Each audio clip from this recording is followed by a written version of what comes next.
everybody, and welcome to today's session of Hayo with me, Laura. Welcome to the YouTube channel. Bro, we're dealing, we're getting there, It's been a month, but you think I'll know everything by now, but we're getting there. So, welcome to Hayo today with me, Laura. Today we're dealing with the last part of HEAL, of disappointment, and today it's about hope. I think hope is one of the things that I actually picked up and learned from my man of God, Pastor Eldridge. If you don't know this, Pastor Eldridge is the resident pastor of the Universal Reading Family UK Europe. We're based all over the world. I'm here in the UK, so yeah, he's a resident pastor of the branch here in the UK. We meet in Birmingham and in London and in Manchester, so wherever you are, any of these areas, I'm your girl. Reach out and I'll be more than happy to help. So yes, Pastor Eldridge is the one who actually highlighted this topic of hope for me, and it's been one of the things I've banged on for so long. So hope is more or less the place where faith is materialized. The Bible says something in the book of Hebrews chapter 11 and verse 1. It says that for faith is the substance of things hoped for. So that means in that place of hope there exists that element of faith, and it is that place that faith is actually materialized. It is that place where faith actually becomes physical. It's like you can hold it in your hand, right? It's like hope is like that place of waiting where you come to the point where you're like, this thing that I want is actually going to happen. It's the time where you actually speak, you see, you walk your miracle, you walk your testimony, you believe that now is the time it's happening for me. So in that place of hope, in that place of waiting, where you have gone through a place where you have picked up your leftovers, you've gone through the place where you've accepted that this possibly happened, and you've come to your point of wholeness. Now you see that as I'm in this place, now I am fully waiting for my testimony to come. I'm fully waiting for my miracle to happen. Hope is one of the places where you receive clearer vision, clearer understanding of what you want.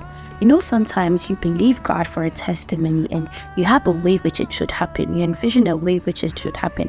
You want a new job and you're like, I'm going to apply for this job. This is the particular one I want, and it has to happen this way, and it's going to happen this way for me. And it may not go that way.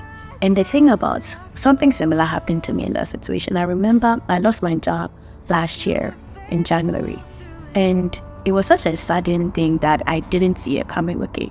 And I remember prior to getting that job, I didn't have to wait for long. The job I lost, I didn't have to wait for long. It just happened like really quickly, and I got a new job. So when I lost that job and I was looking for a new job, I thought it was going to happen the same way, right? 1 month passed, nothing. It became so bad that recruiters were ghosting me. Can you imagine? So I remember I got this job interview, and the interview was so good. I passed through the first stage, I went to the second stage, I went to the final stage, and I knew that this job was for me, right? You know when you've like bagged it. And I didn't hear from them that day, I didn't hear from them the next day, and I heard from them. I had to reach out to them, and then they go back to me, I think a day later, to say, well, you didn't get the job, blah, blah, blah. I was like, huh? What do you mean by I didn't get the job? Like, that interview was really good. And I remember I was going to London, and I say I remember a lot actually. But yeah, I was going to London, I was in a coach, and I passed by the office. And I looked at the office and I said, I'll be working here one day. And we just passed. I just said it as like, you know, I was supposed to get that job, but I didn't get it. And immediately I said it, I had a dream that day, I think that evening. And then a week later, I got a call from the same company, and they said, you know, after meeting the business director, he really liked you, and he has recommended you for a new role within the same company. And you're going to start your role in 2 weeks. And I was like, huh? Like, how did that happen? You know, when they say your name would be announced in rooms where you're not seated and people would fight on your behalf, that is what happened. So when I say, when at the point of hope, faith is materialized, faith becomes physical. You see your testimony physically, even though it hasn't materialized for others to see, you see it. You see it within your heart. You see it with the eyes of your mind. You see it happening. That is the place of hope. That is the place where others may say it's not going to work out. Like, who would have thought that I wouldn't get that job? And then the next call I was going to get was, you have been recommended for the job by the same person who said you weren't qualified for the other role. Who would have thought, right? But I saw that I was going to work in that company, and yes, I did. Yes, it happened. So that can be a story. In the place of hope, see your testimony, behold your testimony. I think I've said this before. In your place of waiting, look at your testimony. Let that be the only thing that you see. This is going to happen for me, and that is it. Nothing else. That's it. That's it. It's either this or this. That is it for me. So in your place of hope, always stay in that place where you're saying, my testimony is going to come. My place of waiting is not going to, no matter how long it takes, it's going to happen. And I believe that as you walk through your process of healing, as you walk through this process of getting to know yourself better, getting to embrace everything that has happened, you actually do not forget your place of waiting. You actually do not forget to keep your hope alive.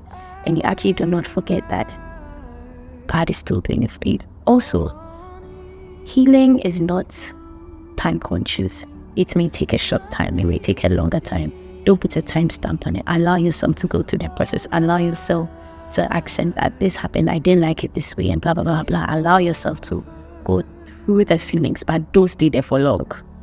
Don't stay there for long. So, God bless you all. I hope you were blessed by this series, and I hope you've been able to grow, you've been able to receive testimonies, and I hope that each and every single thing that you've prayed to God for in this season, He does for you. And I hope that, and I pray for anybody going through a season of disappointment and healing. I pray that God touches your heart. I pray that He touches your mind. And I pray that every single thing that you are praying for, as you pray for healing, as you pray for the opportunity, as you pray for the grace to trust the Lord, He Himself bestows you with that opportunity. He Himself bestows you with that grace to be able to do it.